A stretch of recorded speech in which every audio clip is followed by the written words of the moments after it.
Friends, welcome to Vel Rojan crime diaries. யூஎஸ்ல இருக்க Connecticut அப்படிங்கிற ஸ்டேட்ல ஈஸ்ட் ஹாம்ப்டன்கிற ஒரு சின்ன அழகான ஊர் இருக்கு. இயற்கை எழில் மிகுந்த, சுத்தி எங்க பார்த்தாலும் மரங்கள் நிறைந்த அவ்வளவு ரம்மியமான அந்த அழகான ஊர்ல கிரைம் அப்படிங்கிறது ரொம்ப ரொம்ப ரொம்ப ரேரா நடக்கிற விஷயம். அப்படிப்பட்ட இந்த ஊர்ல ஒரு ஸ்கூல் இருக்கு.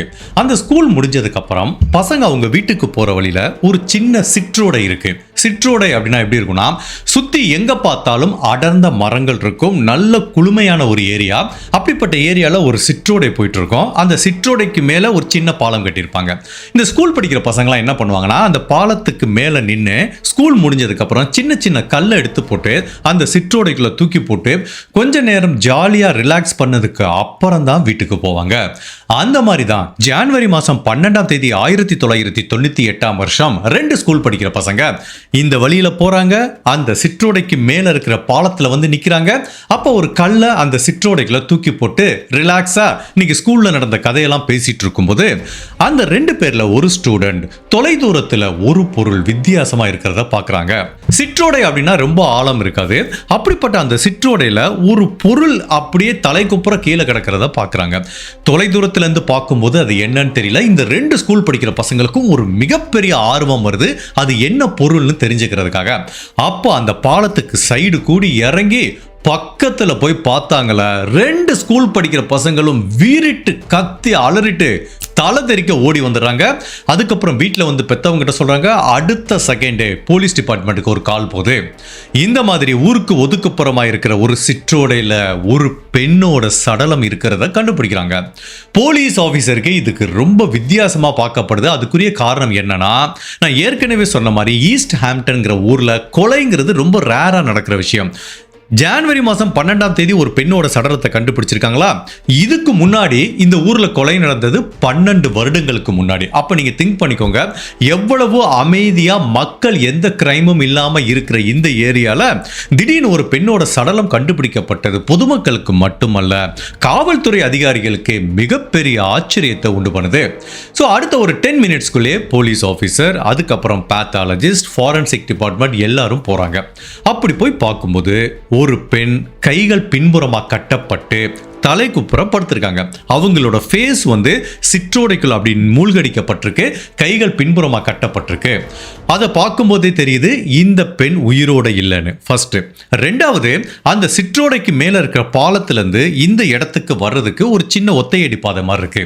அந்த பாதையில நிறைய டிராகிங் மார்க் இருக்கு. ஸோ தட் மீன்ஸ் இந்த பெண்ணோட உடலை அந்த பாலத்திலிருந்து தரதரன்னு யாரோ ஒருத்தவங்க இழுத்துட்டு இந்த இடத்துல போட்டு போயிருக்காங்க. ஸோ இதுல இருந்து என்ன தெரியுதுன்னா, அந்த பெண் இந்த இடத்துல வச்சு கொலை செய்யப்படல, வேற இடத்துல வச்சு கொலை செய்யப்பட்டிருக்காங்க. இது டம்பிங் சைட்டும்பாங்க. ஸோ இந்த இடத்துல அந்த பெண்ணோட உடலை தூக்கி போட்டு போயிருக்காங்க. இப்போ அடுத்து போலீஸ் அதிகாரிகள், பேத்தாலஜிஸ்ட் எல்லாரும் என்ன பண்றாங்கன்னா, சரி அந்த பெண்ணோட உடல் அப்படியே திருப்பி அவங்க ஃபேஸை பார்க்கலாங்கிற மாதிரி அப்படி திருப்பி பார்த்தாங்கள. அப்போ அங்க இருந்த போலீஸ் ஆபீசர் பயங்கர ஷாக் ஆயிட்டாரு. சார், இந்த பொண்ணு எனக்கு நல்லா தெரியும் சார், நேத்து தான் இந்த பொண்ணை காணோன்னு சொல்லி அவங்க பொண்ணுங்க 2 பேரும் கம்ப்ளைண்ட் கொடுத்துருந்தாங்க அப்படிங்கிற மாதிரி சொல்றாங்க. ஸோ இப்போ அந்த விக்டிம் யாருன்னு ஐடென்டிட்டி தெரியுது. அந்த பெண்ணோட பேரு ட்ரூடி. அவங்களுக்கு 60 வயசாகுது. கேர்டேக்கரா வேலை பார்த்துட்டு இருக்காங்க. அதாவது சில வீட்டில் வயசானவங்களோ, இல்ல உடல்நலம் சரியில்லாமங்களோ, இல்ல நடக்க முடியாதவங்களோ, பெட் ரிட்டனா இருக்கிறவங்களோ வீட்டில் போய் இருந்து பார்த்துக்கிற ஒரு சர்வீஸ் பண்ணிட்டு இருக்காங்க. அது ஒரு சின்ன ஊருங்கிறதுனால ஒவ்வொருத்தருக்கும் பரிச்சயமா இருப்பாங்க. ஸோ ட்ரூடிங்கிற இந்த பெண்ணை தெரியாதவங்க அந்த ஈஸ்ட் ஹாம்ப்டன்கிற ஊர்ல யாருமே இருக்க முடியாது. பிகாஸ் அவங்க ஒரு கேர்டேக்கரா இருக்கிறதுனால எல்லாத்துக்கிட்டையும் ஒரு நல்ல மதிப்பு இருக்கு. நேத்துல இருந்து அந்த பொண்ணை காணோன்னு ஒரு கம்ப்ளைண்ட் கொடுத்திருக்காங்க. இன்னைக்கு அந்த பெண்ணோட சடலத்தை ஊருக்கு ஒதுக்கப்புறமா இருக்கிற ஒரு சிற்றோடையில கண்டுபிடிச்சிருக்காங்க. ஸோ ஃபர்ஸ்ட் பேத்தாலஜிஸ்ட் அவங்க உடம்புல பார்க்கும்போது ஏதாவது துப்பாக்கியால சுட்ட காயம் இருக்கா, இல்ல கத்தியால குத்தின காயம் இருக்கா, இல்ல உண்மையிலேயே அந்த பெண்ணோட உடம்புல விசிபிளா எந்த காயமும் இல்ல, அவங்க எப்படி கொலை செய்யப்பட்டாங்கன்னு தெரியல. அன்லஸ் அன்டில் அந்த உடலை பிரேத பரிசோதனை பண்ணி பார்க்குற வரைக்கும். ஸோ இப்போ போலீஸ் ஆஃபீஸர் அந்த இடத்துல ஏதாவது தடயம் கிடைக்குமான்னு பார்க்கும்போது ஒரு மிக முக்கியமான தடயம் கிடைக்குது. ஒரு டக் டேப் கிடைக்குது. அதாவது இந்த பெண்ணோட கைகளை பின்புறமா எப்படி கட்டியிருக்காங்கன்னா ஒரு டக் டேப் வச்சு கட்டியிருக்காங்க. அதை தவிர இந்த பெண்ணை கட்டுறதுக்காக இன்னொரு டக் டேப்பையும் அவன் பயன்படுத்தியிருக்கான். பட் அந்த டேப்பை அவன் எடுத்து கீழே போட்டு போயிருக்கான். ஸோ அது ஒரு மிக முக்கியமான தடயமா பார்க்கப்படுது. பட் இதை தவிர அந்த கிரைம் சீன்ல போலீஸுக்கு எந்த விதமான தடயமும் கண்டுபிடிக்க முடியல. இப்போ போலீஸ் ஆபீசர் அடுத்து என்ன செக் பண்றாங்கன்னா, எப்போ இருந்து இந்த பெண் மிஸ் ஆனாங்க, எப்போ இருந்து இந்த கம்ப்ளைண்ட் வந்திருக்குன்னு பாக்குறாங்க. ஸோ இந்த கம்ப்ளைண்ட் எப்போ பதிவாயிருக்குன்னா, இந்த பெண்ணோட உடல் கண்டுபிடிக்கப்பட்டது எப்போ, ஜனவரி மாதம் 12ஆம் தேதி ஒரு சாயங்காலம் ஒரு 3:30 மணி 4 மணி இருக்கும். பட் எப்போ கம்ப்ளைண்ட் பதிவு செய்யப்பட்டிருக்குன்னா, ஜனவரி மாதம் 11ஆம் தேதி காலையில் கம்ப்ளைண்ட் பதிவு செய்யப்பட்டிருக்கு.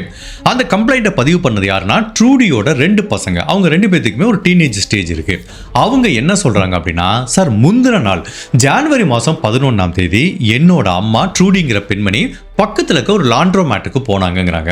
அது என்ன அப்படின்னா, இப்போ நம்மளாம் வீட்டில் எப்படி துணி துவைப்போம், எல்லாருமே இப்போ வாஷிங் மிஷினில் தான் துவைக்கிறோம், துவைச்சி காய போடுறோம்.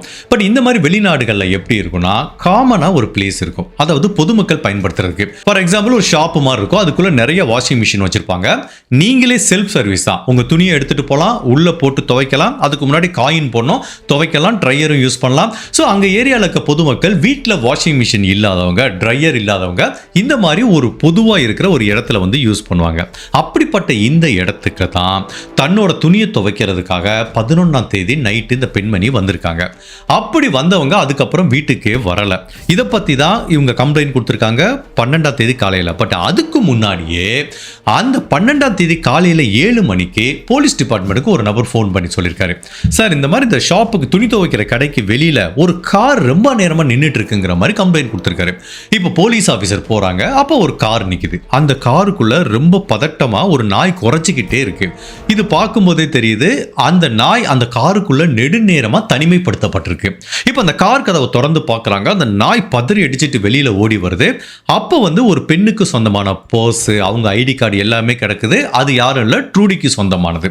ஸோ இந்த கார் அவங்க யூஸ் பண்ணிட்டு இருந்ததா. பட் அந்த பெண்மணி காருக்குள்ளேயும் இல்லை, அதுக்கப்புறம் இந்த துணி துவைக்கிற அந்த கடைக்குள்ளேயும் இல்லை. ஒட்டுமொத்தத்தில் நைட்டு துணி துவைக்கிறதுக்காக போன இந்த பெண்மணி எங்க போனாங்க அப்படிங்கிறத யாராலையும் கண்டுபிடிக்க முடியல. காருக்குள்ளேயும் கிரைம் நடந்ததுக்குரிய தடயம் இல்லை, அந்த துணி துவைக்கிற கடைக்குள்ளேயும் எந்த விதமான கிரைம் நடந்ததுக்குரிய தடயமும் இல்லை. ஸோ இப்படி போலீஸ் ஏற்கனவே கண்டுபிடிச்சிருக்காங்க. அவங்க பொண்ணுகளும் கம்ப்ளைண்ட் கொடுத்திருக்காங்க. பட் அதே நாள் சாயங்காலம் இவங்களோட சடலமும் கண்டுபிடிக்கப்பட்டிருக்கு. இப்போ ட்ரூடியை காணோன்னு சொல்லி கம்ப்ளைண்ட் கொடுத்த அவங்க 2 பொண்ணுகளுக்கும் இவங்களோட மரணத்தை பத்தியான தகவல் கொடுக்கப்படுது. அவங்களால துளி கூட நம்ப முடியல. ஏன் அவங்க பசங்க மட்டுமல்ல, அந்த கம்யூனிட்டியில் இருக்க நிறைய பீப்புளால நம்ப முடியல. நான் ஏற்கனவே சொன்ன மாதிரி இவங்க ஒவ்வொரு வீட்டுக்கும் போயிட்டு அந்த கேர்டேக்கர் வேலை பார்த்ததுனால நிறைய பேர் கூட ஒரு நல்ல ரிலேஷன்ஷிப் வச்சிருக்காங்க, நல்ல மதிப்பை சம்பாரிச்சு வச்சிருக்காங்க. அப்படிப்பட்ட அமைதியான ரொம்ப நல்ல ஒரு பெண்மணி கொலை செய்யப்பட்ட நிகழ்வு அந்த ஈஸ்ட் ஹாம்ப்டன்ங்கிற சின்ன கம்யூனிட்டி மக்கள் கிட்ட ஒரு மிகப்பெரிய அதிர்வலையை உண்டு பண்ணுது. இப்போ போலீஸ் ஆபீசர் அவங்களோட முதல் கட்ட விசாரணையை அவங்க பொண்ணு கிட்ட இருந்து ஆரம்பிக்கிறாங்க. சரிம்மா, உங்க அம்மாக்கு யார் கூடயாவது ரிலேஷன்ஷிப் இருக்கா, யார் கூடயாவது டேட்டிங் பண்ணிட்டு இருக்காங்களா அப்படிங்கிற மாதிரி கேட்குறாங்க. அப்போ அந்த பொண்ணுங்க என்ன சொல்றாங்கன்னா, சார் ரேமண்ட் ப்ரௌன் ஒரு நபர் இருக்கான், அடிக்கடி அந்த நபரை என்னோட அம்மா பார்ப்பாங்க, டேட்டிங் பண்றாங்களா இல்லை அவங்களுக்குள்ள என்ன ரிலேஷன்ஷிப்லாம் எனக்கு தெரியாது சார். ஸோ இப்போ எங்களை பொறுத்த வரைக்கும் அந்த ரேமண்ட்ங்கிற நபர் கூட தான் அவங்க ஆக்டிவா இருந்தாங்க, எங்களுக்கு அவ்வளோதான் தெரியுங்கிற மாதிரி சொல்றாங்க. ஸோ இப்போ இந்த கேஸில் பொறுத்த வரைக்கும் நம்பர் 1 சஸ்பெக்டா உள்ள வருது கொலை செய்யப்பட்ட ட்ரூடியோட காதலர் ரேமண்ட் ப்ரௌன்ங்கிற நபர் தான். இப்போ அவரை விசாரணைக்காக கூட்டிட்டு வராங்க. அவர் என்ன சொல்றாருன்னா, சார் எனக்கு அந்த பெண்மணியை நல்லா தெரியும், எனக்கு அவங்க மேல ஒரு இன்ட்ரெஸ்ட் இருக்கு. பட் அந்த பெண்மணிக்கு என் மேல எந்த விதமான இன்ட்ரெஸ்டும் இல்லை, அவங்க என் கூட டேட்டிங்கும் பண்ணல. ஆனா எனக்கு அவங்க மேல இன்ட்ரெஸ்ட் இருந்தது உண்மைதான். பட் அவங்க என்ன ஒரு நல்ல ஃப்ரெண்டா தான் பார்த்தாங்க, மற்றபடி எங்களுக்குள்ள எந்த ரிலேஷன்ஷிப்பும் இல்லை அப்படிங்கிற மாதிரி இந்த நபர் சொல்றாரு. சரி, அதெல்லாம் இருக்கட்டும், கொலை நடந்தப்போ ஜனவரி மாதம் 11ஆம் தேதி நீ எங்க இருந்த அப்படிங்கிற மாதிரி கேட்குறாங்க.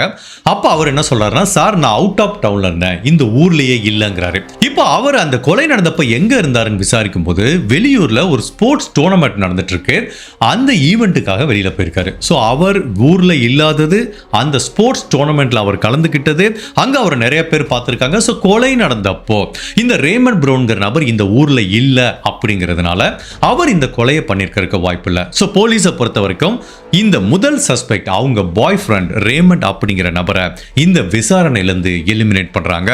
ஈஸ்ட் ஹாம்ப்டன் அப்படிங்கிற இந்த அமைதியான ஒரு சின்ன அழகான ஊர்ல யாருக்கும் எந்த தொந்தரவும் கொடுக்காம மற்றவங்களுக்கு உதவியா வாழ்ந்துட்டு இருந்த ட்ரூடிங்கிற இந்த 60 வயசு பெண்ணை யாரு கொலை பண்ணாங்க, அவங்க கொலைக்கு பின்னாடி இருக்கிற மர்மம் என்ன அப்படிங்கிற பலவித குழப்பங்களும் திருப்பங்களும் நிறைஞ்ச யூஎஸ்ல இருக்க கனெக்டிகட்ல இருக்க ஈஸ்ட் ஹாம்ப்டன்ல நடந்த ஒரு வித்தியாசமான ட்ரூ கிரைம் கேஸ் தான் இன்னைக்கு நம்ம இந்த வீடியோல பார்க்க போறோம். அப்படி இந்த ட்ரூடிங்கிற பெண்மணிக்கு என்ன நிகழ்ந்ததுங்கிறத நம்ம தெரிஞ்சுக்கிறதுக்கு முன்னாடி உங்க டைம் 2 செகண்ட்ஸ் எனக்காக ஸ்பெண்ட் பண்ணி என்னோட வீடியோஸ் உங்களுக்கு பிடிச்சிருந்துச்சுன்னா லைக் பண்ணிட்டு கமெண்ட் பண்ணுங்க. இன்கேஸ் என்னோட சேனலை இது வரைக்கும் நீங்க சப்ஸ்கிரைப் பண்ணாம பார்த்தீங்கன்னா மறக்காம சப்ஸ்கிரைப் பண்ணி என்ன சப்போர்ட் பண்ணுங்க. நீங்க எவ்வளவு இன்ட்ரெஸ்டா இந்த வீடியோ பார்க்கறதுல பிஸியா இருந்தா கூட ஒரு செகண்ட் பாஸ் பண்ணிட்டு லைக் பண்ணிட்டு இந்த வீடியோ கண்டினியூ பண்ணுங்க. நீங்க தர்ற ஒவ்வொரு லைக்கும் தான் நம்ம வீடியோவை அடுத்த லெவலுக்கு எடுத்துட்டு போறதுக்கு பேருதவியா இருக்கும். இப்போ போலீஸை பொறுத்த வரைக்கும் அவங்க பாய் ஃப்ரெண்ட் இதை பண்ணியிருக்க வாய்ப்பு இல்லைன்னு தெரியுது. பட் அவரை விசாரணை கூட்டிட்டு வரும்போது அவர் ஒரு விஷயம் சொல்றாரு. சார், நான் ஒன்று சொல்றேன், பட் இந்த வழக்குக்கு அது உங்களுக்கு உதவியா இருக்குமா இல்லையான்னு எனக்கு தெரியாது. நான் இந்த ட்ரூடியோட ஒரு நல்ல ஃப்ரெண்டா இருந்ததுனால சொல்றேன். அந்த ட்ரூடியை ஒரு நபர் தொடர்ந்து வந்துட்டு இருந்தான் சார். அது தொடர்ந்துனா ஸ்டாக்கிங் கிடையாது. இந்த பெண்மணி வீட்டுக்குள்ள வெளியில வேலைக்கு போயிட்டு வந்ததுக்கப்புறம் ட்ரெஸ் மாற்றும் போது பீப்பிங், விண்டோ பீப்பிங் சொல்லுவாங்க. அதாவது விண்டோ வழியா அந்த பெண் ட்ரெஸ் மாத்துறத ஒரு நபர் தொடர்ந்து பார்த்துட்டு இருந்தான் சார். அதை ஒரு நாள் இந்த ட்ரூடி கண்டுபிடிச்சிட்டாங்க. அதனால அந்த வீட்டில் இருந்தா தனக்கு சேஃப் இல்லைங்கிற மாதிரி அவங்க வேற வீடுக்கு மாறி வந்துட்டாங்க சார். நீங்க வேணா அந்த நபரை விசாரிச்சு பாருங்கிற மாதிரி இவர் ஒரு முக்கியமான தடயத்தை கொடுக்குறாரு. இது போலீஸுக்கு ஒரு சூப்பரான லீடா பார்க்கப்படுது. ஸோ கண்டிப்பா ஒரு நபர் தொடர்ந்து ட்ரூடியை ஃபாலோ பண்ணிட்டு இருந்திருக்கனால அந்த நபர் மூலமா இந்த பெண்ணுக்கு ஒரு ஆபத்து நடந்திருக்கிறதுக்கு வாய்ப்பு இருக்கு. பிகாஸ் போலீஸோட அனுமானம் என்னன்னா, இது ஒரு சின்ன ஊர் அப்படிங்கிறதுனால வெளியூரை சேர்ந்த ஒருத்தன் இங்க இந்த 60 வயசு பெண்ணை கொலை பண்ணிட்டு போறதுக்கு வாய்ப்பு இல்லை. கண்டிப்பா இந்த வேலையை ஒரு உள்ளூர்காரன் தான் பண்ணியிருக்கணும் அப்படிங்கிறது போலீஸோட நம்பிக்கை. அதனால இந்த ஊரை சேர்ந்த எந்த சஸ்பெக்ட் வந்தாலும் அது இந்த வழக்கை சால்வ் பண்றதுக்கு உதவியா இருக்கும் அப்படிங்கிறது போலீஸுக்கு நல்லாவே தெரியும். இப்போ அவங்க காதலர் மூலமா ஒரு லீடு கிடைச்சிருக்கு. இப்போ ஃபர்ஸ்ட் அந்த ட்ரூடி எங்க தங்கி இருந்தாங்களோ அங்க போய் போலீஸ் கேட்கறாங்க. அப்போ அங்க பக்கத்து வீட்டுக்காரங்களாம் சொல்றாங்க, இல்ல சார், எனக்கு இந்த மாதிரிலாம் எனக்கு நடந்த மாதிரி தெரியல.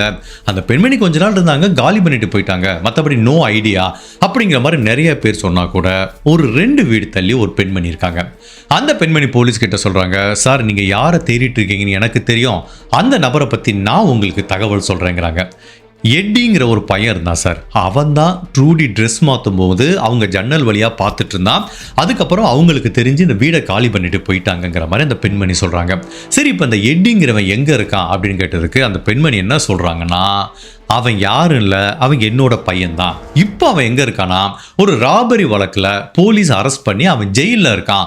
கடந்த 2-3 மாசமா ஜெயிலில் இருக்கான் அப்படிங்கிற மாதிரி இந்த பெண்மணி சொல்கிறாங்க. சரி, ஓகே, அவன் அந்த பெண்மணி ட்ரெஸ் மாற்றும் போது அவன் விண்டோ வழியாக பார்த்தா அதெல்லாம் ஒரு கிரைம் விட்டுருவோம்.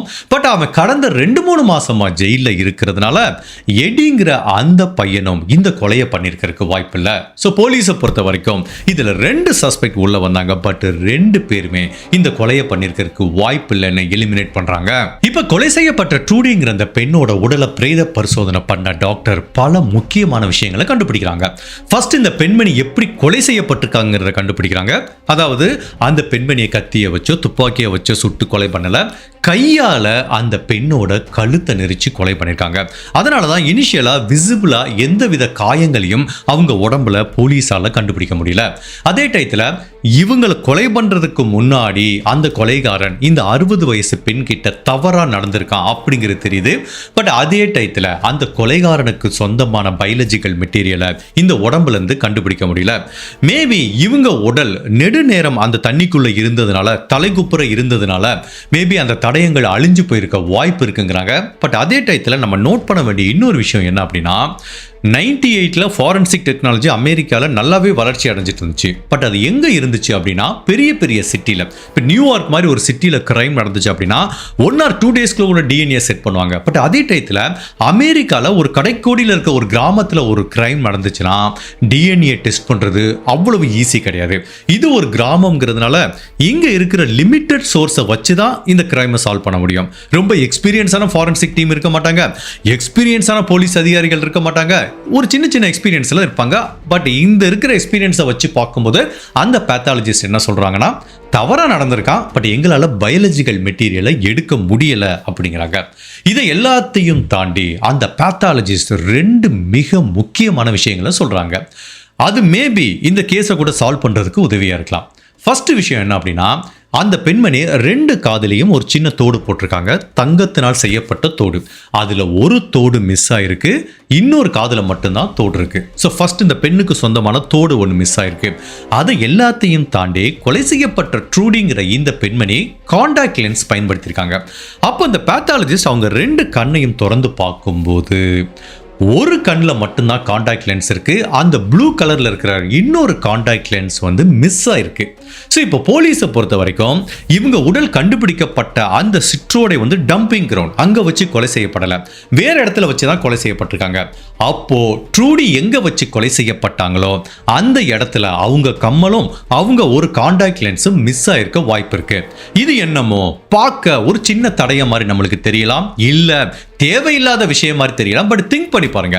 இப்போ ஏதோ ஒரு இடத்துல போலீஸ் சர்ச் பண்ண போறாங்க, ஒரு வீட்டை சர்ச் பண்ணும்போது இந்த ட்ரூடியோட காண்டாக்ட் லென்ஸ் கண்டுபிடிச்சா உறுதியா சொல்லலாம் அந்த இடத்துல வச்சு தான் இந்த கிரைம் நடந்திருக்குன்னு. அதனால தான் கிரைம்ல நான் நிறைய டைம் சொல்லுவேன், கிரைம் சீன்ல கிடைக்கிற ஒவ்வொரு தடயமும் விக்டிமோட உடம்புல கிடைக்கிற சின்ன சின்ன விஷயங்களும் 1000 கதைகள் சொல்லும். இப்போ போலீஸோட இந்த வழக்கோட விசாரணையில அடுத்த கட்ட நகர்வு எப்படி இருக்குன்னா, இதை எவன் சஸ்பெக்ட்ங்கிறத கண்டுபிடிக்க முடியாது, என்ன எவிடன்ஸும் கிடையாது.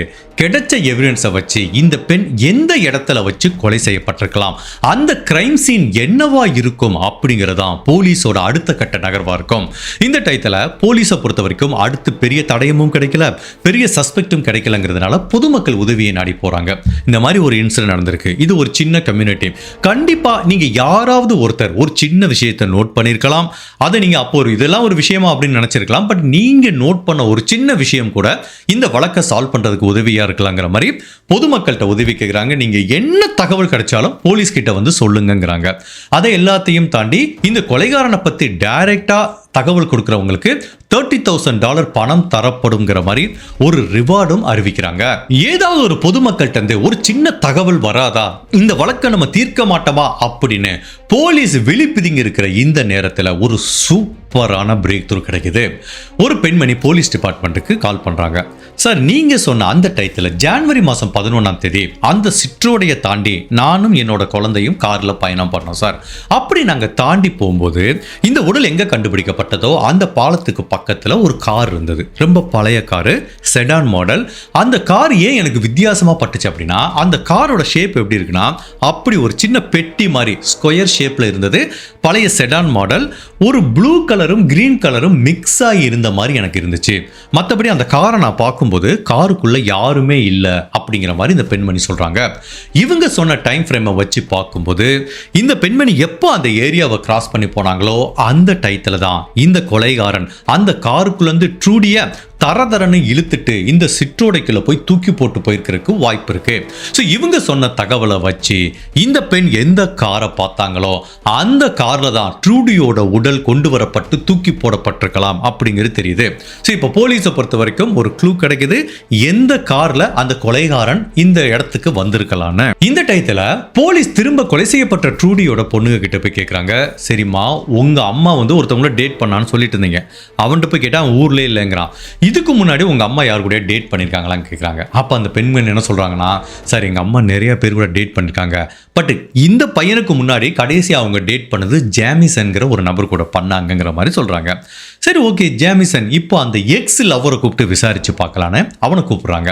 அப்போ அவன் என்ன சொல்றான், சார் எனக்கும் ட்ரூடிக்கும் நிறைய பிரச்சனை இருந்துச்சு சார், இப்போ ரீசெண்டாக தான் 10 நாளைக்கு முன்னாடி தான் பிரேக்கப் ஆனான், நான் வந்து எப்படியாவது அவங்களோட திரும்ப சேர்ந்துடலான்னு பலமுறை அவங்கள மீட் பண்ணி சமாதானப்படுத்த முயற்சி பண்ணேன், ஒரு டைம் கூட ட்ரூடி என்னால் மீட் பண்ண முடியல. இந்த டயத்தில் தான் ஜனவரி மாதம் 11ஆம் தேதி ஒரு சாயங்காலம் 7 மணி இருக்கும் சார், இவங்க எங்கே அந்த ட்ரெஸ்ஸை துணி துவைக்கிறதுக்காக வந்தாங்களோ அந்த ஷாப்புக்கு முன்னாடி அவங்க கார் நின்றுட்டு இருந்தது. அப்போ நான் எதேச்சியா அந்த பக்கம் போனேன். அப்போ ட்ரூடியோட காரை பார்த்தேன். அப்போ எனக்கு ஒரு சின்ன ஒரு ஆசை வந்தது, சரி நம்ம கொஞ்சம் வெயிட் பண்ணுவோம், ட்ரூடி கிட்ட திரும்ப பேசி பார்ப்போம், நம்ம உறவை திரும்ப புதுப்பிக்க முயற்சி பண்ணலாங்கிற மாதிரி எனக்கு ஒரு ஐடியா வந்தது. அதனால நான் என்ன பண்ணேன், அந்த ஷாப்புக்கு வெளியில பக்கத்திலேயே வெயிட் பண்ணிட்டு இருந்தேன். கிட்டத்தட்ட ஒரு 2 மணி நேரம் வெயிட் பண்ணி பார்த்தேன். ட்ரூடியோட கார் அதே இடத்துல தான் நின்றுட்டு இருக்கு, ட்ரூடி வந்து அந்த ஷாப்புக்குள்ள போன மாதிரியும் தெரியல, அந்த ஷாப்ல இருந்து வெளியில வந்த மாதிரியும் தெரியல. எனக்கு ஒரு டவுட் ஆச்சு. அப்ப நான் என்ன பண்ணேன், சரி இறங்கி போய் பார்த்துடலான்னு இறங்கி வந்தேன். வந்து ட்ரூடியோட காரை சுத்தி பார்த்தா உள்ளுக்குள்ள நாய் மட்டும்தான் இருக்கு, ட்ரூடி இல்லை. ஸோ நானும் வெயிட் பண்ணி பார்த்தேன் அவங்க வருவாங்கன்னு. ஒரு 2-3 மணி நேரம் வெயிட் பண்ணியும் ட்ரூடி வரலைங்கிறதுனால நான் அந்த இடத்த விட்டு காலி பண்ணி போயிட்டேங்கிறான். இவன் சொல்ற கதை எப்படி இருக்குன்னா, ஏற்கனவே இவங்க 2 பேத்துக்குள்ளும் பிரச்சனை இருக்கு. அப்போ இவன் வந்தானா, அவங்க வருவாங்கன்னு வெயிட் பண்ணானா, அவங்க வரலன்னு இவன் போயிட்டானா. ஸோ இப்போ போலீஸை பொறுத்த வரைக்கும் மேபி இந்த ஜேமிசன்கிற முன்னாள் காதலர் இந்த கொலையை பண்ணியிருக்க வாய்ப்பு இருக்குன்னு திங்க் பண்றாங்க. அதுக்குரிய மோட்டிவும் இருக்கு. கிரைம் நடந்தப்போ அவன் அந்த இடத்துலயும் இருந்திருக்கான் அப்படிங்கிறதுனால இப்போ போலீஸை பொறுத்த வரைக்கும் ஒரு சூப்பரான சஸ்பெக்ட் கிடைச்சிருக்கு. போலீஸை பொறுத்த வரைக்கும் ஓகே இவன் சஸ்பெக்ட்னு தெரியுது, பட் இவனை கரெக்டா லிங்க் பண்ண முடியல. இவன் தான் அந்த கொலை பண்ணான் அப்படிங்கறத நிரூபிக்க முடியல. இவன் கடைசியில் அந்த ட்ரூடியோட இருந்தான் அப்படிங்கறத நிரூபிக்க முடியல. அந்த 2 பேத்தையும் ஒரே நேரத்தில் அந்த ஒரே டயத்தில் ஒன்னா பார்த்ததுக்குரிய எந்த ஐ விட்னஸும் இல்லைங்கிறதுனால ஜேமிசன் வேணா சஸ்பெக்டா இருக்கலாம், பட் அதே டயத்தில் அவனை அரெஸ்ட் பண்றதுக்கு எந்த வித தடயமும் இல்லை. இப்படி போலீஸ் விழிப்புதுங்கி நிற்கிற இந்த நேரத்தில் போலீஸ் டிபார்ட்மெண்ட்டுக்கு ஒரு ஃபோன் கால் வருது.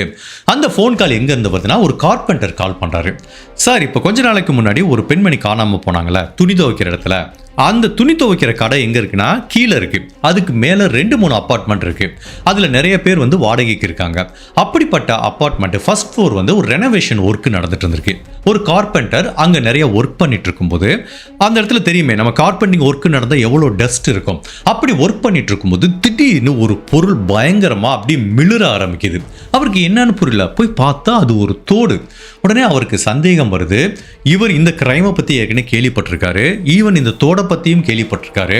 அப்போ ஒருவேளை இது ட்ரூடிக்கு சொந்தமான தோடா இருக்குமோ, அந்த பெண்மணி இங்க வச்சுதானே காணாம போனாங்க அப்படிங்கிற சந்தேகத்துல தான் அந்த கார்பெண்டர் போலீஸ் டிபார்ட்மெண்ட்டுக்கு ஃபோன் பண்றாரு. போலீஸ் ஆபீசர் சொல்றாங்க, இங்க பாருங்க சார், உடனே அந்த இடத்த விட்டு வெளியில வாங்க. அந்த இடத்துல நீங்க ஒரு விஷயத்தையும் டிஸ்டர்ப் பண்ணிடக்கூடாது அப்படிங்கிற மாதிரி தெளிவா இருக்காங்க. ஏன்னா அந்த தோடு கண்டுபிடிக்கப்பட்ட இடம் என்னவா இருக்கும் அப்படிங்கிறத போலீஸால யூகிக்க முடியுது. அடுத்த ஒரு 20 மினிட்ஸ்க்குள்ள போலீஸ் டிபார்ட்மெண்ட் போறாங்க. ஃபர்ஸ்ட் அந்த தங்கத்தோட கண்டுபிடிக்கிறாங்க. ஸோ அதை வச்சு பார்க்குறாங்க. இந்த பக்கம் ட்ரூடியோட காதல் இந்த இன்னொரு தோடையும் வச்சு பார்க்கும்போது ரெண்டுமே 100% மேட்ச் ஆகுது, ஒரே மாடல். ஸோ சந்தேகமே கிடையாது, இந்த துணி துவைக்கிற கடைக்கு மேலே இருக்கிற ஃபர்ஸ்ட் ஃப்ளோரில் தான் இந்த ட்ரூடியோட தோடு கண்டுபிடிக்கப்பட்டிருக்கு.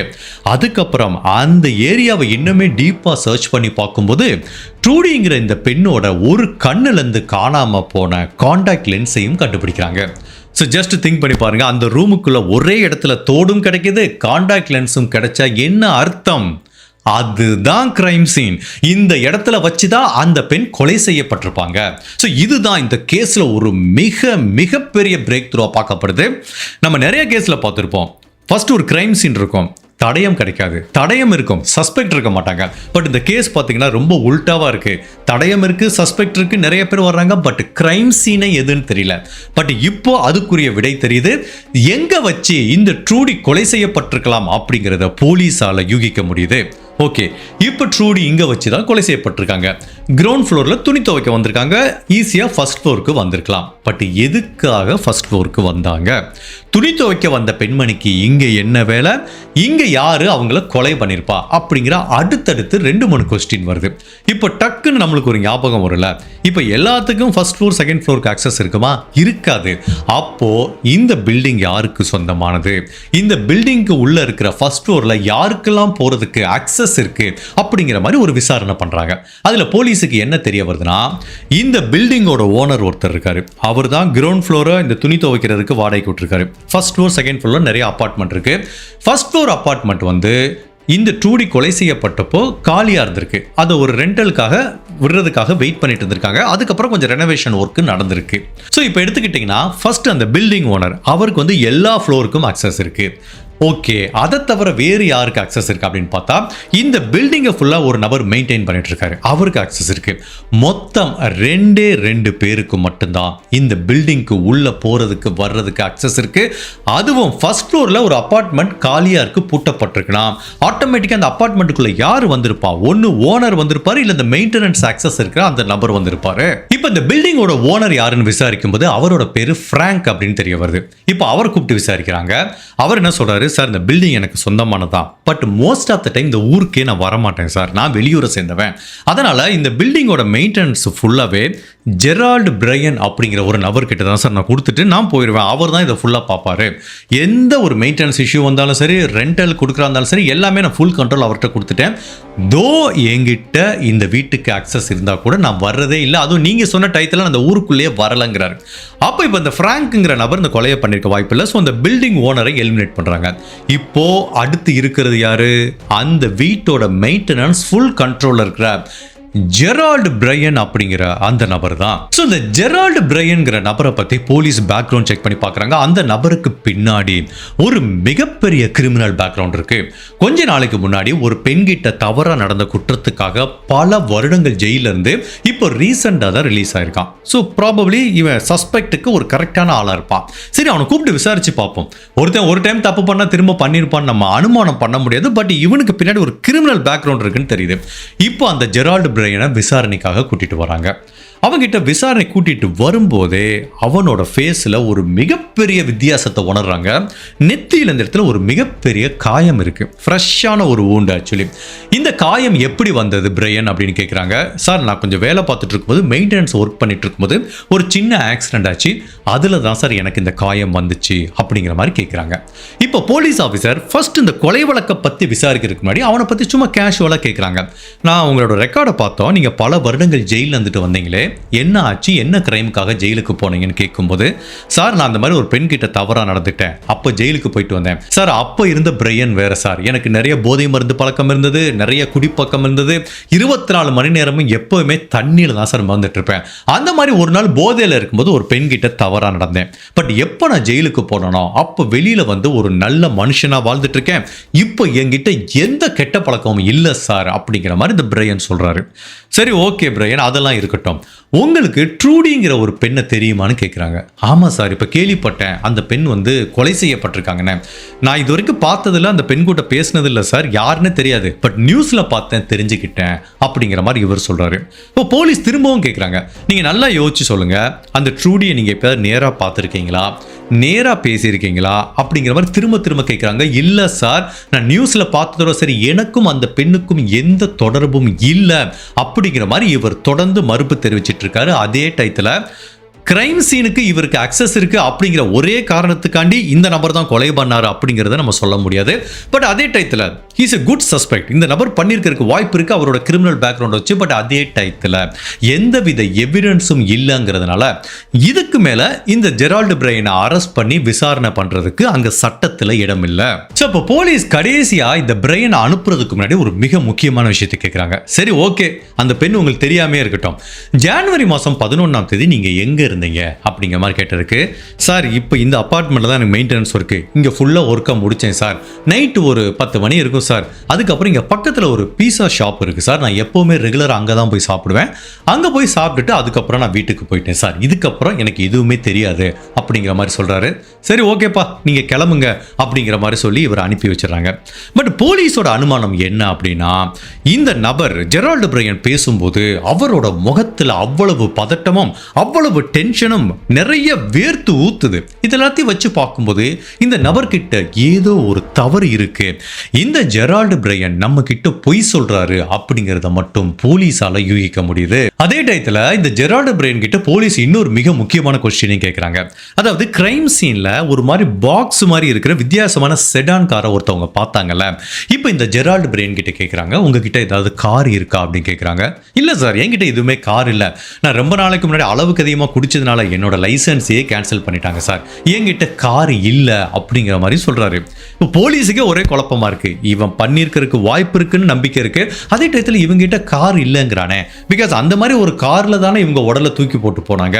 ஒட்டு மொத்தத்தில் இவன் பண்ணியிருக்கலாம் இல்லை பண்ணாமலையும் இருக்கலாம் அப்படிங்கிற ஒரு 50-50% டவுட் தான் போலீஸுக்கு இந்த ஜெரால்டு பிரையன் மேல இப்ப வருது. அப்போ போலீஸ் என்ன பண்றாங்கன்னா, இந்த விசாரணையை முடிக்கிறதுக்கு முன்னாடி இவனோட பிஹேவியர் பார்க்கும்போது இவன் என்ன பண்றானா, அந்த விசாரணை பண்றப்பயே ஒரு 4-5 டைம் தொடர்ந்து சிகரெட் ஸ்மோக் பண்ணிட்டே இருக்கான். அப்போ அந்த சிகரெட்டோட கடைசி சின்ன சின்ன பீஸ் இருக்கு பார்த்தீங்களா, அதை அந்த இடத்துல டேபிள்லே விட்டுட்டு போறான். அப்போ போலீஸ் ஆஃபீஸர் என்ன பண்றாங்க, இவனோட அந்த சிகரெட் பட் இருக்கு பார்த்தீங்களா, அதுலேருந்து அவனோட டிஎன்ஏ எடுக்கலாம். இன்கேஸ் ஃபியூச்சரில் இது தேவைப்பட்டா அவனோட டிஎன்ஏக்கு நம்ம பின்னாடி தேடி அலைய வேண்டியது இல்லைன்னு அவன் கடைசியாக ஸ்மோக் பண்ணி வச்சுட்டு போன அந்த சின்ன சின்ன சிகரெட் துண்டுகளை வந்து போலீஸ் தடயமாக எடுத்து வச்சுக்கிட்டாங்க. ஸோ இப்போ போலீஸ் முதல்ல கண்டுபிடிக்க போகிற விஷயம் என்ன அப்படின்னா, இவன் நிறைய தகவல் சொல்லியிருக்கான், அது உண்மையா பொய்யா அப்படிங்கிறத கண்டுபிடிக்கணும். ஃபர்ஸ்ட் இவன் என்ன சொன்னான், எனக்கு கொலை செய்யப்பட்ட ட்ரூடிங்கிற பெண்ணை தெரியவே தெரியாதுங்கிறான்.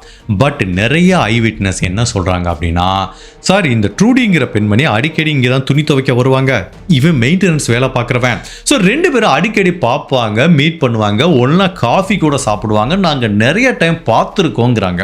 அப்போ இதுவே தெரியுது அவன் ஃபர்ஸ்ட் பொய் சொல்லியிருக்கான். எனக்கு ட்ரூடினே யாருன்னு தெரியாதுன்னு சொன்னதே மிகப்பெரிய பொய்யா பார்க்கப்படுது. இப்போ அடுத்து அவன் என்ன சொன்னான், இந்த கொலை நடந்தப்போ இந்த இதில் அவனோட மெயின்டெனன்ஸ் ஒர்க்லாம் முடிச்சுட்டு ஒரு பீஸா ஷாப்புக்கு போனேன்னு சொன்னால, இப்போ அந்த பீஸா ஷாப்புக்கு போகிறாங்க. அந்த கடையோட ஓனர் யாருன்னா ஒரு அண்ணன் தங்கை, 2 பேருமே அதை ரன் பண்ணிட்டு இருக்காங்க. அவங்க கிட்ட கேட்குறாங்க, உங்களுக்கு ஜெரால்டு பிரையனை தெரியுமான்னு. தெரியும் சார், அவன் டெய்லி எங்கள் ஷாப்புக்கு வருவான். ஜனவரி மாதம் 11ஆம் தேதி வந்தானா? எஸ் வந்தான், 11 மணிக்கு வந்தான் சார். பட் வரும்போதே ஃபுல் போதையில் வந்தான், கண்ணுலாம் பயங்கரமாக செவந்து இருந்துச்சு.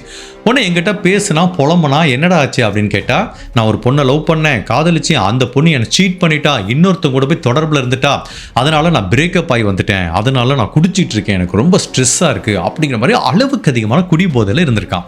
அப்போ நாங்கள் 2 பேரும் அந்த பீஸா ஷாப்பை க்ளோஸ் பண்ணுற நேரம் என்னோட அண்ணனும் ஒர்க் பண்ணிட்டு இருந்தாரு, நானும் ஒர்க் பண்ணிட்டு இருந்தேன். அப்போ அவன் என்கிட்ட கேட்குறான், உனக்கு தான் ஒர்க்கு முடிஞ்சிச்சுல, நம்ம வேணால் காரில் ஜாலியாக ஒரு டிரைவ் போகலாமா அப்படின்னு கேட்டான். நான் முடியவே முடியாதுன்ட்டு, அவன் ஏற்கனவே ஃபுல் போதையில் இருக்கான். சரி ஒரு டைம் கேட்டால் நோன்னு சொன்னால் விட்டுறணும்ல, அவன் திரும்ப திரும்ப என்னை புஷ் பண்ணிட்டு இருந்தான். நான் முடியவே முடியாதுன்ட்டேன். பட் அவன் எவ்வளோ டைம் ஷாப்புக்கு வந்திருக்கான், பட் இந்த மாதிரி குடிச்சிட்டு ஒரு நிதானம் இல்லாமல் அவன் வந்து நான் பார்த்ததில்ல. பட் அவனுக்கு குடிப்பழக்கம் இருக்கு. மேபி அவன் அன்னைக்கு ஏதாவது போதை மருந்து கூட எடுத்துக்கிட்டான்னு தெரியல, கண்ணுலாம் அப்படி கோவப்பால மாதிரி செவந்து இருந்துச்சு சார் அப்படிங்கிற மாதிரி அந்த பீஸா ஷாப்பில் இருக்கிற அந்த பெண் சொல்கிறாங்க. இப்போ இதுலேருந்து என்ன தெரியுது, அவன் 2வது சொன்ன பொய்யும் எக்ஸ்போஸ் ஆகுது. அவன் என்ன சொன்னான், நான் முன்னாடி எனக்கு அந்த கெட்ட பழக்கம் இருந்தது, இப்போ நான் குடிப்பழக்கத்தை நிப்பாட்டிட்டேன், எந்த கெட்ட பழக்கமும் இல்லைங்கிறான். ஒரு சம்பந்தப்பட்ட இரவு அவன் அளவுக்கு அதிகமான குடிபோதையிலிருந்து இந்த பீஸா ஷாப் பெண்கிட்டே ஏதோ ஒன்று தவறாக மிஸ்பிஹேவ் பண்ணியிருக்கான் அப்படிங்கிறது தெரிய வருது. இப்போ போலீஸ் இவன் சொன்ன இந்த 2மே பொய்ன்னு தெரிய வருதுல, அப்போ அவனை 2வது முறையாக விசாரணை கூப்பிட்றாங்க. பட் அப்பவும் அவன் என்ன சொல்கிறான், இல்லை சார் அந்த பொண்ணு பொய் சொல்லுது, எனக்கு குடிக்கிற பழக்கமும் இல்லை, நீங்கள் சொல்கிற மாதிரி 1000 பேர் பார்த்துருக்கலாம் சார், எனக்கு அந்த ட்ரூடிங்கிற பெண்ணை யாருன்னே தெரியாது சார் அப்படிங்கிற மாதிரி தொடர்ந்து மறுப்பு தெரிவிச்சிட்டு இருக்கான். அதுக்கப்புறம் இந்த இன்டர்வியூ அப்போ அவன் ரொம்ப எமோஷனல் ஆகிறான். நீங்க ஒரு நிரபராதியை ஃப்ரேம் பண்ண ட்ரை பண்றீங்க அப்படிங்கிற மாதிரி ஓவரா சீன் போட்டு ஒரு டிராமா போடுறான். இது எல்லாமே நாடகம்ங்கிறது போலீஸுக்கு நல்லா தெரியுது. பட் என்ன பண்றது, அவனுக்கு அகைன்ஸ்டா எந்த விதமான தடயமும் இல்லை. இப்போ அடுத்த போலீஸ் என்ன பண்றாங்க, இவன் சொன்னான்ல எனக்கு ஒரு கேர்ள் ஃப்ரெண்ட் இருந்தா அவ என்ன சீட் பண்ணிட்டா, அதனால தான் நான் இப்படி அன்னைக்கு அளவுக்கு அதிகமாக குடிச்சிருந்தேங்கிற மாதிரி இந்த பீஸா ஷாப்ல போய் சொல்லியிருந்தான்ல. இப்போ அவனோட முன்னாள் காதலியை கண்டுபிடிக்கிறாங்க. அந்த பெண்மணி டிஃப்ரெண்டான ஸ்டோரி சொல்றாங்க. சார் நான் இவனை தான் காதலிச்சேன், பட் எப்போ இவன் திரும்ப போதை பழக்கத்துக்கும் குடிப்பழக்கத்துக்கு அடிமையாயிட்டானோ அதுக்கப்புறம் அவங்க கிட்ட பிரேக்கப் ஆயிட்டேன். நீங்க சொல்ற மாதிரி எனக்கு இன்னொரு ஆண் கூடலாம் தொடர்பு இல்லை, இவனோட அந்த கெட்ட பழத்துக்காண்டி தான் சார் நான் விலகியே வந்தேன்னு அவங்க டிஃப்ரெண்டான ஸ்டோரி சொல்றாங்க. ஒட்டு மொத்தத்தில் இந்த ஜெரால்டு பிரையன்கிற நபர் சொன்ன எல்லாமே பொய்ன்னு தெரிய வருது. போலீஸை பொறுத்தவரைக்கும் ஒரு ஐ விட்னஸ் என்ன சொன்னாங்க அப்படின்னா, ஒரு ஸ்கொயர் பாக்ஸ் மாதிரி இருக்கிற ஒரு கார்ல தான் அந்த நபர் வந்து இவங்க உடலை தூக்கி போட்டு போனாங்கிறது அனுமானம். இவங்கிட்ட அந்த மாதிரி கார் இல்லை. பட் இவனோட முன்னாள் காதலி என்ன சொல்றாங்க அப்படின்னா, சார் எப்போ இவங்கிட்ட நான் பிரேக்கப் பண்ணணும் அப்போ இவன் என்னோட காரையும் எடுத்துட்டு போயிட்டான் சார் அப்படிங்கிறாங்க. உங்க கார் எப்படி இருக்கும் அப்படின்னு கேட்டா, அது ஒரு மாதிரி வித்தியாசமா பாக்ஸ் மாதிரி ஸ்கொயர் டைப்ல இருக்கும் சார், அது ஒரு செடான ப்ளூவும் கிரீனும் கலந்த கலர்ல இருக்கும்னு சொன்னாங்க பாருங்க. அப்பவே போலீஸுக்கு புரிஞ்சு போச்சு இந்த ஜெரால்டு பிரையன் தான் ஏதாவது பண்ணியிருப்பாங்க. பட் அதே டயத்தில் அவங்ககிட்ட இப்போ அந்த கார் இல்லை. ஸோ இவன் காதலிக்கிட்ட இருந்து அந்த காரை எடுத்துட்டு வந்திருக்கான். அந்த கார்ல தான் மேபி இந்த ட்ரூடிங்கிற பெண்ணோட உடலை டிஸ்போஸ் பண்ணிருக்கலாம். பட் இப்போ அந்த கார் எங்க இருக்குன்னு கண்டுபிடிச்சா அதுக்குள்ள இருக்கிற பிசிக்கல் எவிடன்ஸை வச்சு இவன் அந்த வழக்கில் லிங்க் பண்ணலாங்கிற மாதிரி திங்க் பண்றாங்க. அப்படி போலீஸ் இந்த காரை தேடிட்டு இருக்க இந்த நேரத்தில் அந்த காரே போலீஸை தேடி வருது. அதாவது இவனோட இந்த ஜெரால்டு பிரையனோட கசின் ஒருத்தன் வந்து சொல்றான், சார் கொஞ்ச நாளைக்கு முன்னாடி இந்த ஜெரால்டு பிரையன் எனக்கு ஃபோன் பண்ணி நான் ஒரு கார் தரேன், அந்த காரை இந்த ஊரை விட்டு ஒரு இடத்துக்கு எடுத்துட்டு போயிரு, யாருக்கும் தெரியாம ஒரு ஐசோலேட்டட் ஏரியால அந்த காரை வச்சுட்டு வந்துருங்கிற மாதிரி என்கிட்ட சொன்னான் சார். ஏன் எதுக்குன்னா கேட்கக்கூடாதுன்னா, பட் இப்போ நடக்கிறதெல்லாம் பார்த்தா எனக்கு பயமா இருக்கு, அதனால எனக்கு எந்த பிரச்சனை வந்துடக்கூடாதுன்னு நான் சொல்றேங்கிற மாதிரி ஜெரால்டு பிரையன் இந்த காரை எங்க நிப்பாட்ட சொன்னானோ அந்த இடத்த இந்த கசின் காமிக்கிறாரு. இப்போ போலீஸ் அங்க போறாங்க, அந்த காரை போலீஸ் ஸ்டேஷனுக்கு எடுத்துட்டு வராங்க. ஸோ போலீஸோட அனுமானம் இந்த காருக்குள்ள வச்சு தான் ட்ரூடியோட உடல் அந்த சிற்றோடைக்கு எடுத்துட்டு போகப்பட்டிருக்கு அப்படிங்கிறது அனுமானம். இப்போ அந்த காரை ஃபுல்லா சல்லடை போட்டு தேடி பார்க்குறாங்க, ஏதாவது ஃபாரன்சிக் தடயம் கிடைக்குமான்னு. அப்படி தேடி பார்க்கும்போது அந்த காரோட பேக் சீட்ல ஒரு பாடிலி ஃப்ளூயிடை கண்டுபிடிக்கிறாங்க. இந்த பாடிலி ஃப்ளூயிட் அப்படிங்கிறது என்ன அப்படின்னா, அது சலைவா எச்சிலா இருக்கலாம், அப்படி இல்லைன்னா ரத்தமா இருக்கலாம், இல்ல ஒரு ஆணோட பயாலஜிக்கல் மெட்டீரியல் இருக்கலாம், ஒரு பெண்ணோட உடம்புல இருந்து வந்து எந்த மாதிரி ஒரு திரவ வடிவிலான ஒரு ஃபாரன்சிக் எவிடன்ஸ். அது என்ன மாதிரி எவிடன்ஸ் தெரியல, பட் அது காஞ்சி போன ஒரு ஸ்டெயினா இருக்கு ஆக்சுவலி. இப்போ அதை டிஎன்ஏ சாம்பிளுக்கு எடுத்து டெஸ்ட்டுக்கு அனுப்பி வைக்கிறாங்க. இது ஒரு சின்ன ஊருங்கிறதுனால இங்கெல்லாம் அந்த டெஸ்ட் பண்ண முடியாது, பக்கத்தில் இருக்க ஒரு பெரிய ஊருக்கு தான் அனுப்பி வைக்கிறாங்க. ஸோ இந்த டெஸ்ட் ரிசல்ட் வர்றதுக்கே ஒரு 10-15 நாள் ஆகுது. அப்படி அந்த ரிசல்ட் வரும்போது என்ன உறுதி செய்யப்படுதுன்னா, அந்த டிஎன்ஏ கொலை செய்யப்பட்ட ட்ரூடிக்கு சொந்தமானதுன்னு தெரிய வருது. வெல் அண்ட் குட், சந்தேகமே கிடையாது, ட்ரூடியை இந்த கார்ல வச்சு தான் எடுத்துட்டு போயிருக்காங்கன்னு தெரியுது. பட் அதை மட்டும் வச்சு இந்த ஜெரால்டு பிரையனை அரெஸ்ட் பண்ணி விசாரணை கூட்டிட்டு போக முடியுமா? கூட்டிட்டு போக முடியாது. ஏன்னா ஃபர்ஸ்ட் ஆஃப் ஆல் இந்த கார் அவனுக்கு சொந்தமானது இல்லை, இந்த காரை அவன் ஓட்டிட்டு போனதை யாருமே பார்க்கல. அதே டயத்தில் இந்த காருக்குள்ள அவன் இருந்தான் அப்படிங்கிறதையும் லிங்க் பண்றதுக்கு எந்த விதமான ஃபாரன்சிக் தடயங்களும் கிடைக்கல. ஸோ கிரைமை பொறுத்த வரைக்கும் 2-3 விஷயம் இருக்கு. இதை வச்சு எடுத்துட்டு போனா அந்த கேஸ் நிற்காது. போலீஸ் என்ன நிரூபிக்கணும் அப்படின்னா, இந்த காருக்குள்ள கொலை செய்யப்பட்ட ட்ரூடி இருந்தாங்க, பட் இந்த காருக்குள்ள அந்த ஜெரால்டு பிரையன் இருந்தானா அப்படிங்கிற கொஸ்டின் வரும். அதை நிரூபிக்கிறதுக்கு எந்த விதமான அறிவியல் தடயமும் இல்லை. நம்மளுக்கு தெரியும் நிறைய டச் டிஎன்ஏ என்னென்னமோ லேட்டஸ்டா வந்திருக்கல. நீங்க திங்க் பண்ணி பாருங்க, இது நடந்தது 1998 கடைக்கோடியில் இருக்கிற அமெரிக்காவில் இருக்க ஒரு சின்ன கிராமத்தில். ஸோ அப்போ இருக்கிற ஒரு லிமிட்டட் சோர்ஸை வச்சு தான் அவங்க ஒர்க் பண்ண முடியும். ஸோ அவங்க கிட்ட இருக்க சோர்ஸை வச்சு பார்க்கும்போது இந்த காருக்குள்ள ஜெரால்டு பிரையன் இருந்ததுக்குரிய எந்த தடயத்தையும் அவங்களால நிரூபிக்க முடியல. பட் போலீஸ் ரொம்ப ஸ்ட்ராங்கா இருக்காங்க. சார் எல்லாமே சர்க்கம்ஸ்டான்சியல் தான். ஃபைன் சார், அவங்க காதலி வந்து கோர்ட்ல சொல்லுவாங்க, இவன் என் காரை வாங்கிட்டு போனான்னு. அப்ப அந்த காருக்குள்ள இந்த கொலை செய்யப்பட்ட பெண் இருந்தாங்கன்னு தெரியும். இதை வச்சு நம்ம லிங்க் பண்ணி தண்டனை வாங்கி தரலான்னு எவ்வளவோ சொல்லியும் கூட ப்ராசிக்யூட்டர் இந்த கேஸை ட்ரையலுக்கு எடுத்துக்க முடியாதுங்கிறாரு. பட் போலீஸை பொறுத்த வரைக்கும் கொலை செய்யப்பட்ட அந்த பெண்ணோட உடம்புல இருந்து எந்த டிஎன்ஏவையும் எடுக்க முடியல. அதே டயத்தில் இந்த காருக்குள்ள இருந்து அந்த ஜெரால்டு பிரையனோட டிஎன்ஏவையும் எடுக்க முடியாதனால இந்த வழக்குல இவன் தான் குற்றவாளிங்கிற மாதிரி உறுதி செய்ய முடியாம இந்த வழக்கோட விசாரணையோட ப்ராக்ரஸ் வந்து கொஞ்சம் கொஞ்சமா ஸ்லோவாயிட்டு வருது. நாட்கள் வாரமாகுது, வாரங்கள் மாதமாகுது, மாதங்கள் வருடமாகுது, ஏன் வருடங்கள் பல வருடங்கள் கூட ஆகுது. இவன் தான் கொலைகாரன்னு தெரிஞ்சு கூட போலீஸால ஒண்ணுமே பண்ண முடியாம இந்த வழக்கு கம்ப்ளீட்டா கோல்டு கேஸ் ஆயிருது. நம்ம எவ்வளவு கேசஸ் பார்த்திருக்கோம், இது ஒன்றும் காம்ப்ளிகேட்டான கேஸ் கிடையாது. பட் அப்போ இருக்கிற அவங்க கிட்ட இருக்க டெக்னாலஜி, அந்த ஊரில் இருக்க டெக்னாலஜி, இதெல்லாம் வச்சு பார்க்கும்போது இவ்வளோதான் பண்ண முடியும். எங்களால் அந்த பிரையன் இந்த காருக்குள்ளே இருந்தான் அப்படிங்கிறத நிரூபிக்க முடியாமல் இந்த வழக்கு வந்து கம்ப்ளீட்டாக கோல்டு கேஸ் ஆயிடுது. எப்போ? 1998. பட் நான் ஏற்கனவே சொன்ன மாதிரி கோல்டு கேஸ் யூனிட் அடிக்கடி இந்த கேஸை ரீஓப்பன் பண்ணுவாங்க. பட் இந்த கொலை நடந்து கிட்டத்தட்ட பல வருடங்கள் கழித்து 2013 கோல்டு கேஸ் யூனிட் இந்த கேஸை திரும்ப ரீஓப்பன் பண்ணுறாங்க. ஜஸ்ட் திங்க் பண்ணி பாருங்க, கிட்டத்தட்ட ஒரு 15-16 வருடங்கள் கழித்து ரீஓப்பன் பண்றாங்க. அப்போ ஈஸ்ட் ஹாம்ப்டன்ங்கிற இந்த ஊர்ல கொஞ்சம் டெக்னாலஜி வளர்ந்துருக்கு. நியூயார்க் மாதிரி ஊர்ல பல டெக்னாலஜி வளர்ந்துருக்கும். பட் இந்த ஊர்லயும் இப்போ அட்வான்ஸ் டெக்னாலஜி வந்திருக்கு. அப்போ ஃபாரன்சிக் டீம் என்ன கண்டுபிடிக்க முயற்சி பண்றாங்கன்னா, இப்போ அவங்க கிட்ட இருக்க தடயத்தை வச்சு அந்த பிரையனுக்கும் இந்த கொலைக்கும் நம்ம ஏதாவது ஒரு பிசிக்கல் எவிடன்ஸை லிங்க் பண்ண முடியுமான்னு பார்க்குறாங்க. அப்போ அந்த காருக்குள்ள இருந்து நிறைய ஃப்ளூயிட், அதாவது பாடிலி ஃப்ளூயிட் சாம்பிள் எடுத்து வச்சிருந்தாங்கல்ல, இப்போ இவங்க கிட்ட இருக்க அட்வான்ஸ் ஃபாரன்சிக் டெக்னாலஜி வச்சு செக் பண்ணி பார்க்குறாங்க. இனிஷியலாக செக் பண்ணப்போ ட்ரூடியோட டிஎன்ஏவை கண்டுபிடிச்சாங்க, அப்போ பிரெயினோட டிஎன்ஏவை கண்டுபிடிக்கல. பட் இப்போ இருக்கிற அட்வான்ஸ் டெக்னாலஜி வச்சு செக் பண்ணி பார்க்கும்போது அந்த பாடிலி ஃப்ளூயிடுக்குள்ள 2 டிஎன்ஏ மிக்ஸ் ஆயிருக்கிறத பார்க்குறாங்க. ஒன்று ட்ரூடிக்கு சொந்தமானது, இன்னொன்று இந்த ஜெரால்டு பிரையனுக்கு சொந்தமானது அப்படிங்கிறது கண்டுபிடிக்கப்படுது. ஸோ இப்போ இதை வச்சு அந்த ஜெரால்டு பிரையன் இந்த காருக்குள்ளே தான் இருந்திருக்காங்கிறது உறுதிப்படுத்தப்படுது. எப்போ? ஒரு 16 வருடங்கள் கழித்து. அதுக்கப்புறம் நீங்கள் நல்லா ஞாபகப்படுத்தி பாருங்கள், கிரைம் சீனில் அந்த பெண்ணோட கைகளை பின்புறமாக டக்ட் டேப்பை வச்சு கட்டியிருந்தால பக்கத்தில் இன்னொரு பீஸும் இருந்தது பார்த்தீங்களா? அவன் ஏற்கனவே யூஸ் பண்ண டக்ட் டேப். இப்போ கொஞ்சம் அட்வான்ஸ்டாக டிஎன்ஏ டெக்னாலஜி வளர்ந்ததுனால அந்த டக்ட் டேப்பை எடுத்து செக் பண்ணி பார்க்கும்போது அதில் இந்த ஜெரால்டு பிரையனோட டிஎன்ஏவையும் கண்டுபிடிக்கிறாங்க. ஸோ ஒட்டு மொத்தத்தில் காருக்குள்ளேயும் அவனோட டிஎன்ஏ இருக்கு. அதே டயத்தில் இவன் எந்த இடத்துல அவங்க உடலை டம்ப் பண்ணிட்டு போறானோ அங்கேயும் டிஎன்ஏ இருக்கிறதுனால இந்த ஜெரால்டு பிரையன் தான் இந்த கொலையை பண்ணிருக்க வாய்ப்பு இருக்குன்னு 16 வருடங்கள் கழித்து 2013ஆம் வருஷம் இந்த கொலை வழக்குக்காக ஜெரால்டு பிரையனை அரெஸ்ட் பண்றாங்க. இப்படியே சில வருடங்கள் விசாரணைக்கு போது அப்போ இந்த கேஸ் ட்ரையலுக்கு போறப்போ இந்த ஜெரால்டு பிரையனோட உடல்நிலை ரொம்பவே மோசமாயிடுச்சு. அவனால இயற்கையை சுவாசிக்க முடியல. ஈவன் கோர்ட்டுக்கு வரும்போதே செயற்கை சுவாசத்தோட தான் வர்றான். இதுக்கு மேல போய் நான் மரண தண்டனை டெத் ரோல வெயிட் பண்ண முடியுமா? அப்ப 2016ஆம் வருஷம் நான் தான் இந்த கொலையை பண்ணேன் அப்படிங்கறத ஒரு 18-19 வருடங்களுக்கு அப்புறம் அவன் கன்ஃபெஷன் பண்ணிக்கிறான். பட் என்ன காரணத்துக்காண்டி இவன் அந்த பெண்ணை கொலை பண்ணா அப்படின்னா, நான் ஏற்கனவே சொன்ன மாதிரி இவனுக்கு மெயினா இருக்கிற அந்த போதை மருந்து பழக்கம் தான். காதலிலாம் இவனை ஏமாத்தல. அன்னைக்கு ஃபுல் போதையில இருந்திருக்கான். இவனுக்கு ஒரு பொண்ணு தேவைப்படுது. அப்ப என்ன பண்ணிருக்கான்? குடிச்சிட்டு அந்த பீஸா ஷாப்புக்கு போறான். அங்க இருக்கிற ஓனர் கிட்ட ட்ரை பண்ணி பார்த்திருக்கான். அந்த பொண்ணு முடியாதுன்றுச்சு. அப்பவும் ஃபுல் போதையில இவன் எங்க மெயின்டெனன்ஸ் வேலை பார்க்கறானோ அந்த இடத்துக்கு வந்திருக்கான்.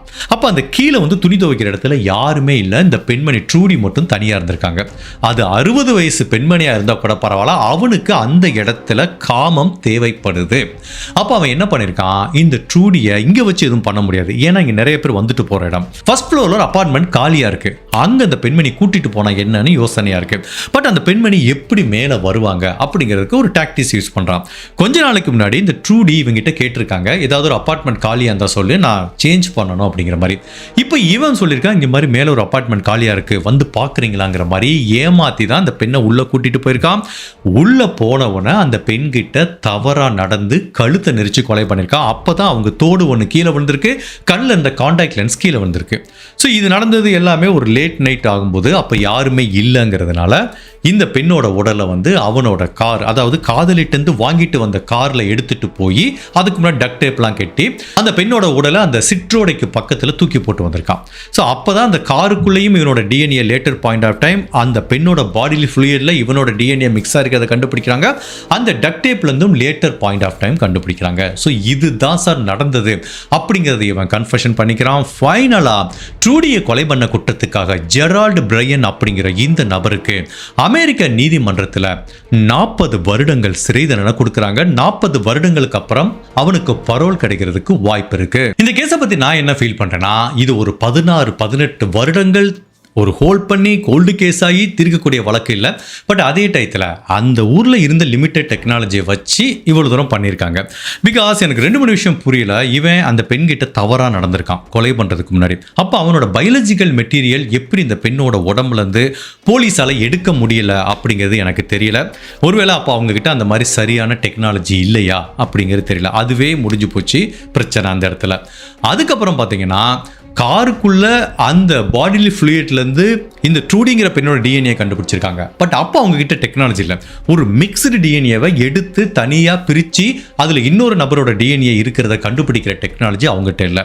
என்னை பொறுத்த வரைக்கும் இந்த கேஸ் சப்போஸ் இப்போ ரீசெண்டாக நடந்துருச்சு அப்படின்னா ஒரு 2-3 நாளில் சால்வ் பண்ணியிருப்பாங்க. இந்த ஜெரால்டு பிரையனோட நல்ல நேரமாக என்னன்னு தெரியல. அப்போ டெக்னாலஜி அந்த ஊரில் ரொம்ப குறைவாக இருந்ததுனால தான் அவனுக்கு எக்ஸ்ட்ரா ஒரு 16 வருடங்கள் சுதந்திரம் கிடைச்சிருக்கு.